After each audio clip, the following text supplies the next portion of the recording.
6 perdedores do GP da Arábia Saudita de 2025 na Fórmula 1. Tal e como eu disse no vídeo de vencedores, eu decidi reduzir essa lista até mesmo para minha conveniência e para também não fazer vídeos tão longos sobre o tema. Até porque eu quero produzir outros conteúdos relacionados a essa prova e sobre a temporada ao longo da semana.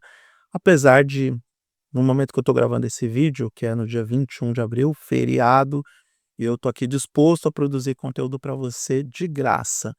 Então, esses 6 perdedores, e aí também tem um alinhamento de numerologia com o primeiro vídeo, eles são perdedores, grandes perdedores.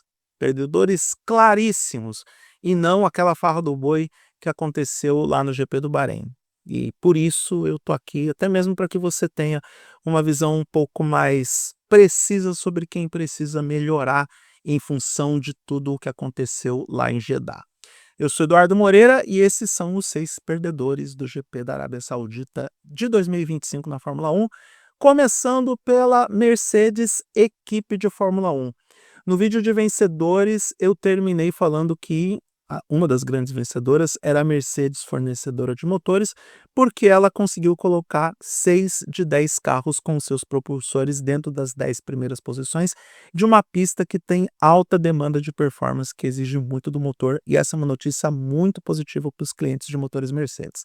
Agora eu tenho que falar da equipe que não é que deu uma marcha ré, mas deixou aquele gosto agridoce, por exemplo, no George Russell. O Russell, que vinha consistentemente frequentando o pódio das etapas esse ano na Fórmula 1, ficou de fora do pódio pela primeira vez e ele fica com aquela sensação de que fez o que pôde quando chegou na 5ª posição. Pode parecer que ele está reclamando de barriga cheia, mas não é, porque a Mercedes ficou atrás dessa vez de 2 McLarens, uma Red Bull, ou do Max Verstappen, que é uma equipe à parte, e de uma Ferrari. E aí que a gente tem que olhar para a competição direta entre Ferrari e Mercedes nesse primeiro momento. A Ferrari dá sinais de melhora com o Charles Leclerc, e a Mercedes, numa pista de alta velocidade, não consegue superar o piloto monegasco, o que é um problema para a Mercedes, porque esse carro precisa performar bem em diferentes tipos de pista, inclusive nas pistas de alta performance, onde o problema claramente não é o motor. A 6ª posição do Andrea Kimi Antonelli também pode ser vista como algo positivo, um resultado positivo, mas na verdade poderia ser pior. Já pensou se o nosso segundo perdedor da lista estivesse menos decepcionado, menos cansado e mais inspirado? Pois é, o segundo grande perdedor do GP da Arábia Saudita é Lewis Hamilton. Pela primeira vez, o heptacampeão fala abertamente sobre a frustração e a decepção que ele tem com ele mesmo em relação ao carro da Ferrari, onde ele busca achar uma solução sobre como entregar uma melhor performance dentro do carro, e ele, pela primeira vez, também chega à conclusão de que talvez seja ele que tenha que se adaptar ao carro. Ele já havia declarado no final da etapa do Bahrein que ele estava propenso a se adaptar ao estilo de condução do carro, mas na Arábia Saudita ele usou um tom bem mais pessimista, chegando a afirmar que queria fazer um transplante de cérebro para poder performar melhor com o carro. E talvez, só talvez, está na hora do Fred Vasseur olhar para aquilo que o Charles Leclerc está fazendo e voltar o desenvolvimento do carro desse ano para a forma de conduzir do Charles Leclerc. Eu entendo que o Hamilton tem um problema a ser administrado que não é só mental, emocional, técnico, mas também conceitual, porque ele está na Ferrari. Ele tem que lidar com a imprensa italiana. E o tempo dele de se adaptar à Ferrari está acabando. Se a gente olha para o que está acontecendo na Williams, onde o Carlos Sainz finalmente chegou para a temporada porque ele entendeu a mão do carro, o Hamilton vai passar pelas mesmas comparações e vai ter que começar a se virar nos 30 para melhorar o seu desempenho e sua performance. Caso contrário, as críticas virão e nem mesmo 7 títulos mundiais vão salvar ele de receber a saraivada de balas mentais e verborrágicas da imprensa italiana, que é a mais exigente do mundo. Não confunda com a imprensa britânica, que é a mais sacana. A mais verborrágica continua sendo a italiana. Dá para imaginar o que a Gazeta dello Sport está preparando para essa semana para falar do Hamilton antes do GP de Miami. Terceiro perdedor da prova da Arábia Saudita é o Yuki Tsunoda. E eu queria colocar o Gasly, mas eu vou colocar o Gasly dentro da Alpine, porque eu acho que a Alpine perdeu mais, mas eu falo da equipe francesa mais adiante. O Tsunoda veio de bom resultado lá no Bahrein, e eu tenho certeza absoluta que se ele repetisse a boa performance, ele iria começar a criar um certo problema lá para o Helmut Marko e para o Christian Horner. Na verdade, um problema que essa altura do campeonato para a Red Bull é um problema saudável, porque o Tsunoda tem que se firmar como segundo piloto da equipe, tem que ter performance para entregar os pontos necessários para que a Red Bull volte a ser competitiva no campeonato de construtores. Mas ele teve aquela falta de sorte, aquela infelicidade com o Gasly, diria que não foi culpa dele, talvez culpa do Gasly, e aí ele termina sua corrida em Jeddah na primeira volta. Ele realmente perdeu bastante com esse incidente. Vai ficar para Miami, quem sabe, uma recuperação ou uma nova chance de impressionar os chefes e contribuir com a pontuação da Red Bull no campeonato de construtores. Uma missão que é bem difícil, uma vez que a Red Bull é hoje a equipe Max Verstappen, e é óbvio que ele é mais um perdedor da prova da Arábia Saudita.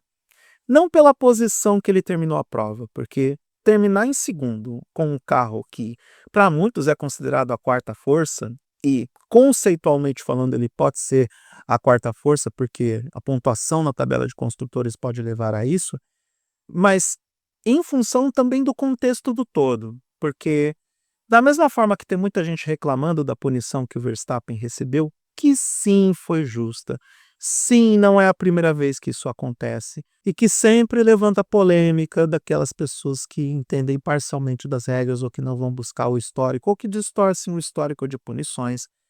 Então, esse prejuízo poderia ser maior, já foi um prejuízo considerável. Para muitos, o Verstappen foi garfado na decisão dos comissários.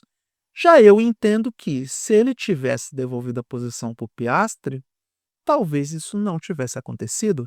Afinal de contas, se a performance da Red Bull estava boa o suficiente para que muitos considerem que, se não fosse a punição, o Piastri teria enormes dificuldades para ultrapassar o Verstappen e vencer a corrida, o que não me leva a crer que, se ele tivesse dado a posição para o Piastri, que ele não poderia ultrapassar o piloto australiano em uma das zonas de DRS disponíveis no circuito.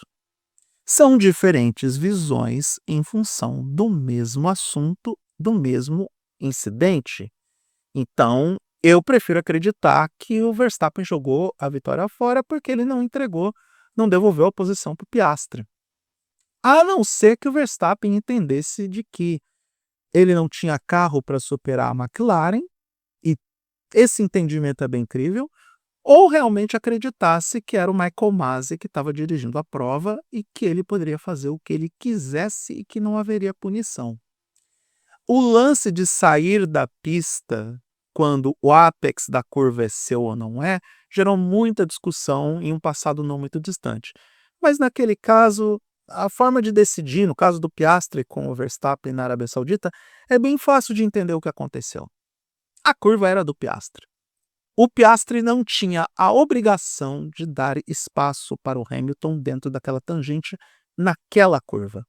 E se existisse um muro no lugar de uma área de escape, quem seria obrigado a recuar para fazer a curva e evitar a colisão era o Verstappen, porque a preferência da curva, ou como gostaram de gourmetizar, o ápex da curva, pertencia ao Oscar Piastri. É bem fácil de entender quando a gente olha para essa perspectiva. Se tivesse um muro, quem ia bater era o Verstappen e não o Piastri, tanto que o Piastri tangencia a curva e faz o S sem ultrapassar os limites de pista. Se os dois tivessem saído da pista naquela situação, aí dúvida razoável, segue o jogo, os dois acabaram cometendo a infração. Mas como foi só o Verstappen que deliberadamente não quis fazer a curva e seguiu acelerando, foi ele que avançou os limites de pista e obteve vantagem competitiva dentro daquele contexto aplicado. Qualquer pessoa entende quando se explica dessa forma. Apenas aquelas pessoas que são muito fãs do Max Verstappen e que adoram distorcer a narrativa vão pensar de uma outra forma. O quinto perdedor do GP da Arábia Saudita, eu espero estar fazendo a conta certa, foi a equipe Alpine. Lembra que eu disse que eu queria colocar o Pierre Gasly como um perdedor à parte? Não acho justo porque teve o acidente na primeira volta, acidente que, na minha modesta opinião, o Gasly tem a sua parcela de culpa, e ele é perdedor porque a Alpine está numa boa fase, pelo menos a Alpine do Gasly. Ele conseguiu entregar boa performance nas últimas provas, estava indo muito bem no final de semana em Jeddah, mas aí ele se envolve num acidente e joga o final de semana fora por completo. Mas a Alpine entra nesse pacote porque o nosso amigo Jack Durham, ele não se ajuda de jeito nenhum. Mais uma prova onde ele tem um desempenho pífio, discreto, e ainda por cima ele recebe uma punição de 10 segundos se envolvendo em uma confusão em pista. Olha, diante dos fatos apresentados, não dá para culpar o Flávio Briatore por ele querer ceifar o Jack Durham e por ele ter fechado um contrato com o Franco Colapinto, que para muitos é o pacto com o demônio. Porque em algum lugar lá em Jeddah estava lá o Franco Colapinto esfregando as mãos, olhando para tudo que o Jack Durham estava fazendo. A gente sabe que não foi legal o Briatore ir para a imprensa e dizer que o Durham tinha 5 provas para mostrar o desempenho dele, o real potencial na Fórmula 1. A gente sabe que o Durham é o piloto mais pressionado dos 20 que estão no grid nesse momento. Agora, mais do que o Liam Lawson, inclusive, porque o Lawson tem que provar o seu valor, mas ele está reconstruindo a carreira dele. Carreira que começou agora, diga-se de passagem. Agora o Jack Durham não, ele tá com a cabeça a prêmio desde que começou o campeonato na Austrália. Por outro lado, o Jack Durham não está se ajudando. De jeito nenhum. E aí a gente tem que olhar para um sentido mais amplo e ver se realmente ele é piloto para ficar na categoria. A essa altura do campeonato, muitos com razão já levantam mérito e crédito para que o Franco Colapinto assuma o segundo carro na Alpine antes que um certo holandês dê as caras por lá. Há quem diga que isso pode acontecer. Eu particularmente não acredito, mas vou deixar o tempo andar e ver o que vai acontecer. E o último perdedor, por incrível que pareça, isso está virando um bordão nos vídeos de vencedores e perdedores, é o Lando Norris, porque mesmo com sua corrida de recuperação que chamou atenção, mesmo ele alcançando um quarto lugar, que é uma posição até favorável para ele, olhando para um contexto mais amplo, porque ele ainda está na frente do Max Verstappen no campeonato. Por outro lado, os erros que o Norris cometeu nesse final de semana, olha, sim, esse moço está bastante incomodado com tudo o que está acontecendo. O acidente dele no sábado, que foi muito estranho, o que tirou ele da disputa pela pole position, ele que estava com o carro apto para largar na frente, se não na pole, em posições mais à frente, o que facilitaria muito a corrida dele. A própria prova de recuperação mostra que ele tinha potencial para vencer a corrida. Aí esse moço comete erros na entrada e na saída dos pits. Esse moço comete erros em pista. E o que é o mais sério de tudo isso? Ele sai da Arábia Saudita sem a liderança do campeonato, vendo o companheiro de equipe mais novo e com mais ímpeto para disputar esse título na frente dele com uma diferença de 10 pontos, e no cangote dele está o Verstappen 2 pontos apenas atrás dele. Ele pode sair de Miami na terceira posição do campeonato com o melhor carro do grid, sendo que todo mundo considera o Lando Norris um potencial campeão do mundo. Considerar não quer dizer ter certeza. E aí a gente começa a levantar dúvida razoável sobre o real potencial do Norris de realmente conquistar esse título. No ano passado já ficou provado que, mesmo com o melhor carro, ele não conseguia superar o Verstappen, e ele não entendeu no ano passado que tudo aconteceu muito por erros dele.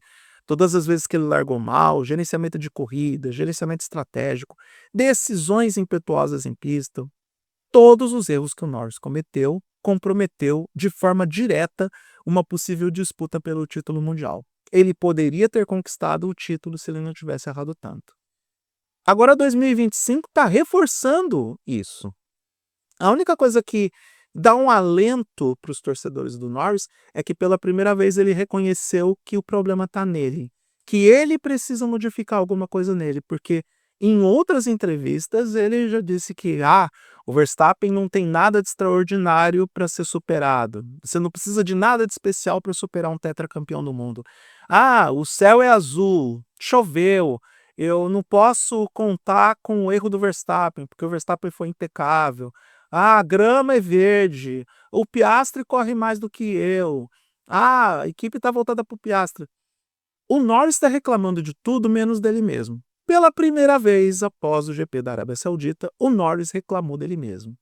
E eu entendo que, ou quero acreditar, não é um entendimento, é muito mais uma crença, que dessa vez o Norris se tocou que ele tem que olhar para dentro de si mesmo, fazer autocrítica, fazer autoavaliação e identificar o que ele precisa mudar para ser mais competitivo.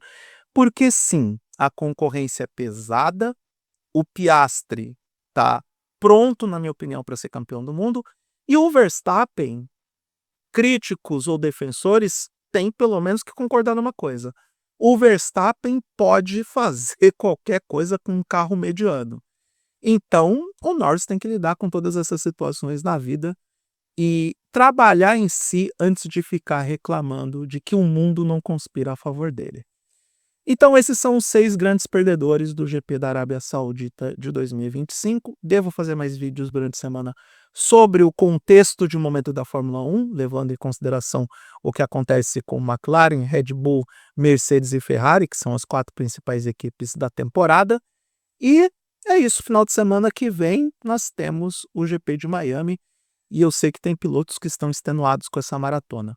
Para nós, torcedores, é menos cansativo porque não tem corrida de madrugada. Mas para eles que estão com essa sequência de corridas com menos de 2 meses de campeonato, olha, realmente é uma parada dura para qualquer atleta. Mas sigamos em frente, daqui a pouco nós temos prova lá na ensolarada Miami, Flórida.